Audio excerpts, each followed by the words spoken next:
سلام بچه‌ها، چطورین؟ امیدوارم حالتون خوب باشه. خوش اومدین به این ویدیو. تو این ویدیو یه چیز ایمبات وی آی پی خیلی خفن واسهتون آوردم که ایمباتش خیلی قویه. یه ایمبات 360 درجه که قشنگ میتونید انیمیا رو باهاش جر بدید و علاوه بر ایمبات یه سری قابلیت‌های دیگه هم داره، مثل کاهش لگ تا حد نو ریکوئل، ماجیک بولد و درصدی هم هدشات. و کراس هیر هم همونطوری که میبینید کوچیک‌تر شده و این خیلی کمک میکنه بهتون.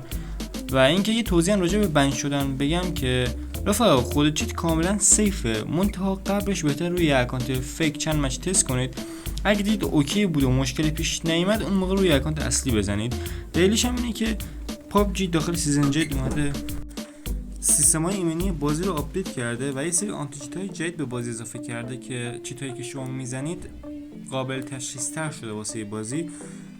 ولی اگه زای بازی در نیارید بند نمیشید. حتما ویدیو رو تا آخر تماشا کنید. گیم پلی از خود چیت واسهتون گذاشتم. آخر ویدیو هم آموزش فعال کردنش رو واسهتون میذارم که چجوری میتونید روی اکانتتون فعال کنید. دمتون گرم. لایک و کامنت هم یادتون نره که باعث دلگرمی چنل رو هم حتما سابسکرایب کنید که کلی ویدیو و چیت خفن واسهتون میذارم. دمتون گرم، خیلی عشقید. ویدیو رو ببینید، آموزش فعال کردنش هم جلوتر واسهتون میذارم.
خب رفقا، این از خود چیت. حالا بریم سراغ آموزش فعال کردنش.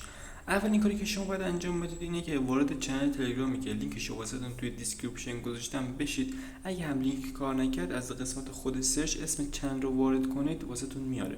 اونجا فایل دانلود چیت رو واسهتون گذاشتم و میتونید اونجا دانلود کنید چیت رو. وقتی که فایل رو دانلود کردید، اون از حالت فشرده‌ساز خارج کنید و داخل یه پوشه ذخیره کنید.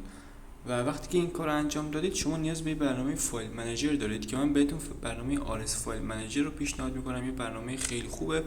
البته از برنامه زد آرشیور هم میتونید استفاده کنید. منتها برنامه زد آرشیور واسه که یه سری از گوشی‌ها به طور کامل ساپورت نمیشه و در این صورت شما میتونید از برنامه RS فایل منیجر روی گوشیتون استفاده کنید. این برنامه و برنامه زد آرشیور جفتشون رو از داخل گوگل پلی میتونید دانلود کنید و وقتی که دانلود کردید وارد برنامه میشید.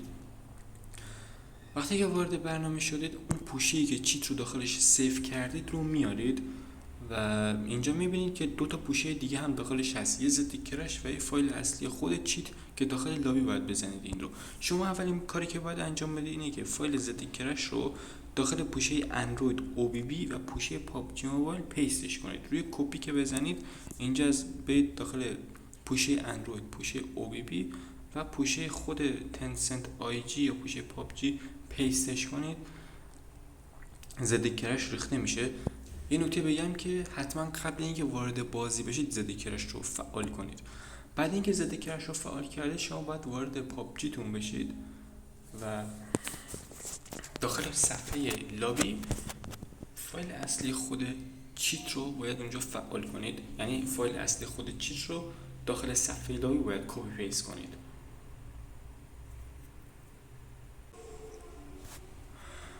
خب رفقا، من وارد صفحه لابی شدم و الان اون ضد کرش واسه من فعال شده، ولی فایل اصلی خود چیت رو من ندارم. الان من باید داخل صفحه لابی بیام بیرون و فایل خود چیت رو مثل همون ضد کرش داخل پوشه اندروید او بی بی کپی کنم. واسه این کار شما میاد دوباره وارد فایل منیجرتون میشید، میتونید از طریق پنجره شناور همین کار رو انجام بدید و بازی کنه نیاد بیرون. ولی خب من تو وسط ویدیو میام بیرون که کامل متوجه بشید همتون. و الان میریم وارد پوشه فایل خود چیت میشیم، یعنی پوشه سمت راستی، و دقیقا مثل همون ضد کرش تو همون مسیر باید فایل رو کپی کنیم، یعنی داخل پوشه اندروید او بی بی و پوشه پابجی موبایل.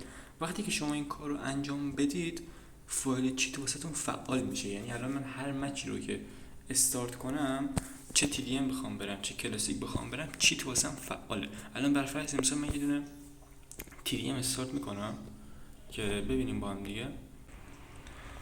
خب رفقا، الان میبینید که چیت واسه من فعال شده و اگه به کراس هیرم دقت کنید دوباره یکم کوچیک‌تر شده و یکی از نشانه‌های این چیت بود. و الان واسه من چیت فعاله و این بوت و اینم همه الان اوکیه. و شما یه کاری هم که الان باید انجام بدید اینه که یه کار دیگه هم که داخل خود بازی باید انجام بدید اینه که ضد کرش رو دوباره داخل خود بازی هم باید بزنید واسه اینکه داخل بازی کرش نکنه.